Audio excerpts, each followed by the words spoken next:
SMS Productions निर्मित journey.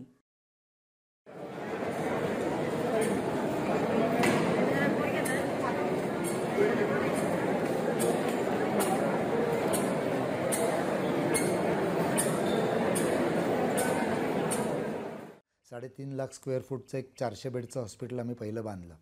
त्यावेळी लोकांना वाटलं की पुण्याच्या मानाने हे फार प्रचंड आहे आणि हे सर्वाईव्ह होणार नाही. काही इंडस्ट्रियलिस्टनी मला सल्ला दिला की हे तुझं जगणार नाही आहे, तुला मी मदत केली असती, पण असं फसणाऱ्या प्रोजेक्टला काही मी मदत करू इच्छित नाही. म्हटलं हरकत नाही, तुमचा सल्लासुद्धा मी मोनाचा मानतो आणि मी जास्त कष्ट करीन. की तुम्ही म्हणताय फसणारे असेल ते तुमचाही अनुभव आहे. त्यामुळं असं आपल्याला कोणी एखादा माणूस काही निगेटिव्ह सांगायला लागला तर आपण त्याचा पॉझिटिव्ह करता रूपांतर करून घ्यावं. म्हणजे जसं जोकोविचला लोक खूप सामन्याच्या वेळी चिडवतात, त्याच्या विरुद्ध बुईंग करतात. तर तुम्ही बघितलं असेल तर जोकोविच त्याचा उपयोग रागामध्ये म्हणतो, मला काही त्याच्या चेहऱ्यावर राग दिसत नाही, पण त्याचा उपयोग तो सकारात्मक बेटर खेळण्याकरता करतो. तसं प्रत्येक माणसाला चॉईस असतो. तर मला असं वाटतं की ज्यांनी त्यावेळी मला सल्ला दिला की हे हॉस्पिटल एवढं मोठं सक्सेसफुल होणार नाही, त्याचा मी तरी सकारात्मक उपयोग करून घेतला. मी म्हटलं म्हणजे याचा अर्थ आपल्या प्रत्येकाला जेवढे कष्ट करतो, समजा आपण 12 तास काम करतो तर 16 तास काम करायची गरज आहे. आपण 2 माणसांकडे पैसे मागायला जातो तर 10 माणसांकडे पैसे मागायला जायची गरज आहे. आणि कोणी नाही म्हणलं तर नाउमेद व्हायचं नाही. कारण आपण पैसे मागायला गेल्यानंतर काही जण म्हणले तुम्ही रॉबिनहूड आहात का. आता हा एक इंटरेस्टिंग प्रश्न होता. मी म्हटलं म्हणजे काय. ते म्हणले तुम्ही माझ्याकडनं म्हणजे श्रीमंताकडनं पैसे घेऊन गरिबाची मदत करणार आहात, तर मीच गरिबाची मदत करेन ना. म्हणले मध्ये रॉबिनहूड एजन्सी कशाला पाहिजे. तर म्हटलं हो, मी रॉबिनहूड एजन्सी नाही आहे, मी एक माध्यम आहे सामाजिक काम करण्याकरता. तुम्हाला पटलं तर तुम्ही पैसे द्या. पण हेच लोक ज्याच्यातले काहींनी टीका केली, काहींनी परत पाठवलं, त्यांनी पुढे मात्र जाऊन दिनानाथला सगळ्यांनी मदत केली.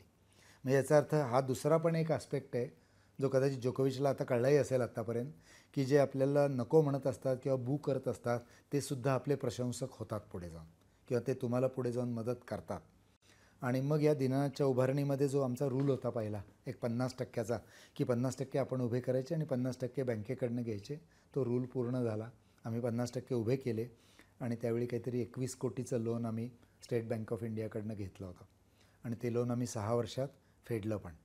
त्यामुळे दिनानाथच्या उभारणीमध्ये अक्षरशः शेकडो हजारो लोकांनी मदत केली आणि पैशाची मदत, वेळेची मदत, म्हणजे असं त्यावेळेला एक सगळ्या टीमला एक ड्रीममध्ये असल्यासारखंच वाटत होतं. आणि काही जण थट्टा पण करायचे, त्याला ते स्वप्ननगरी म्हणायचे, काही पण म्हणायचे. दिनानाथ 2001 डिसेंबरला सुरू झालं असेल तर 2005-06ला दिनानाथ 100% भरलेलं होतं. मग दिनानाथची कॅन्सर विंग 2005-06ला सुरू झाली, ती 6 महिन्यामध्ये पूर्ण 100% भरली. आणि आत्ता आपण बसलो आहे ती बिल्डिंग जी आहे ते दिनानाथची 3री बिल्डिंग, आणि ही बिल्डिंग पण 2.5 ते 3 वर्षात पूर्ण भरली. म्हणजे दिनानाथला बेड रिकामा आहे अशी अवस्था 6 महिने वर्षाच्या वर कधी राहिलीच नाही.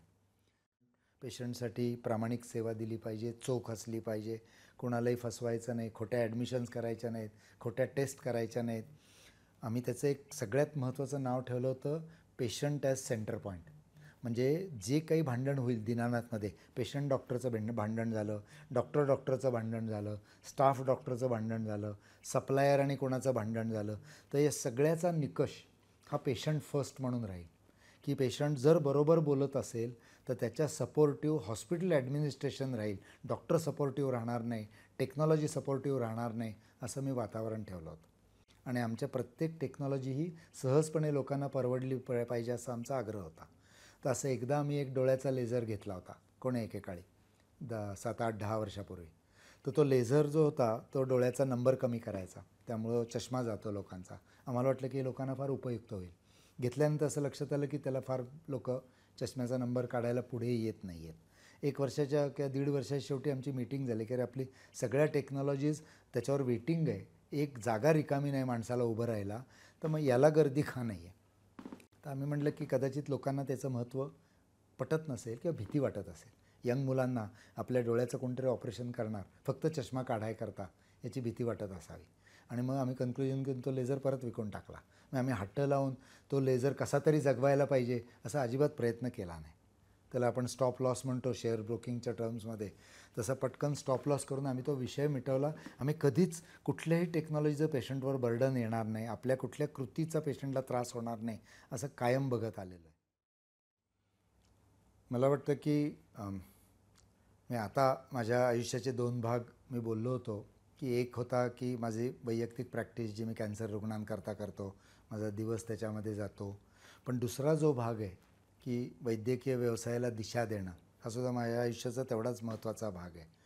आणि त्याच्यात मला असं वाटतं, की वैद्यकीय व्यवसायाला जे खाजगीकरणाची थोड्या प्रमाणात कीड लागली असं मी म्हणतो. याचं कारण असं, की म्हणजे कॉर्पोरेट आणि याच्या फिलॉसॉफीच्या मी अगेन्स्ट नाही आहे. पण नफा कमवण्यासाठी पेशंटकडे बघणं हे मला थोडं क्रिमिनल वाटतं. आणि ते मोठ्या कॉर्पोरेट हॉस्पिटलनी केलं आहे असा माझा आक्षेप नसून छोट्या छोट्या व्यावसायिकांनी पण ते केलेलं आहे. म्हणजे आज छोटा नर्सिंग होममध्ये काम करणारा डॉक्टर असो किंवा मोठ्या कॉर्पोरेट हॉस्पिटलमध्ये काम करणारा डॉक्टर असो, तो जर नफ्याकरता आपल्या पेशंटकडे बघत असेल तर ते मला असं वाटतं की त्याला कधी ना कधीतरी कायद्याने किंवा माणुसकीने याला बंदी घालायला पाहिजे. आणि याची सुरुवात मला वाटतं काही प्रमाणात अमेरिकेने किंवा वेस्टर्न वर्ल्डनी केली. की पूर्वी जेव्हा मी शिकत होतो किंवा मला ज्यावेळी शाळेमध्ये कधी डॉक्टर्स लागत होते, तर ते कुठलं औषध देतात, त्या औषधाचा ब्रँड कुठला आहे, ते माझ्यासाठी बरोबर देतात का नाहीत, असा विषयच कोणी घरात काढल्याचं मी ऐकलेलं नव्हतं. तिथपासनं ते आज डॉक्टरांविषयी इतक्या प्रकारचा अविश्वास, शंका, त्यांच्याबद्दलचं एक त्यांना ग्रिल करणं. म्हणजे गुगल चांगलं आहे आणि नॉलेज तर प्रत्येक पेशंटला असायला पाहिजे. पण हा जो इंटेन्शन इन डाऊट सिच्युएशन निर्माण झाली आहे, की डॉक्टर आपल्याला का ट्रीट करतात, ते मला असं वाटतं की हे सगळ्यात मोठं आव्हान आज वैद्यकीय व्यवसायासमोरचं आहे. त्याच्या वैद्यकीय व्यवसायासमोर बाकी कुठलंही आव्हान नाही असं मला वाटतं. एक आणि एकच आव्हान आहे, की कमर्शियलायझेशन किंवा व्यावसायिकीकरण. तुम्ही चांगले व्यावसायिक असता तर काही वाईट नाही आहे, पैसे तर मिळवायला माझी काहीच हरकत नव्हती. पण प्रामाणिक पैसा जोपर्यंत आपण शिकवत नाही व्यावसायिकांना, आणि मग आपल्याला सगळ्याच व्यवसायांना तो मापदंड लावावा लागेल. फक्त वैद्यकीय व्यवसाय प्रामाणिक करा असं कसं काय तुम्ही म्हणणार? मग तुम्ही कार डीलरशिप प्रामाणिकपणे करा, मग तुम्ही कोल्ड्रिंकच्या बाटल्या प्रामाणिकपणे त्याचं कमिशन तेवढंच घेऊन ते डिक्लेअर करून विका.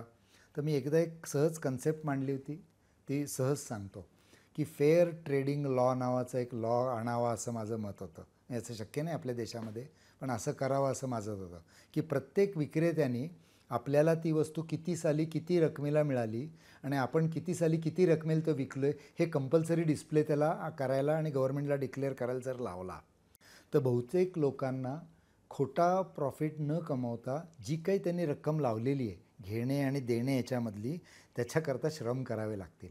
म्हणून त्याला मी फेअर ट्रेड लॉ असं नाव दिलं होतं. हे कदाचित युटोपियन असेल, असं होणारही नाही आहे, पण डॉक्टरांनासुद्धा फेअर ट्रेड लॉची गरज निर्माण झाली असं मला वाटतं. त्यामुळे मी असं म्हणेन की मला जर लोकांना काही सांगायचं असेल तर मी म्हणेन की स्वतःला व्यावसायिक मानू नका. की मी मेडिकल प्रोफेशनल आहे म्हणणं ठीक आहे, पण प्रोफेशनलचा अर्थ पैसे मिळवण्यासाठी नाही, बेस्ट सर्व्हिस देण्यासाठी. पैसा हा वैद्यकीय व्यवसायाचा बाय प्रॉडक्ट आहे. कुणीही माणूस चांगलं काम करेल वैद्यकीय, त्याला पैसे आणि प्रतिष्ठा मिळणारच आहे.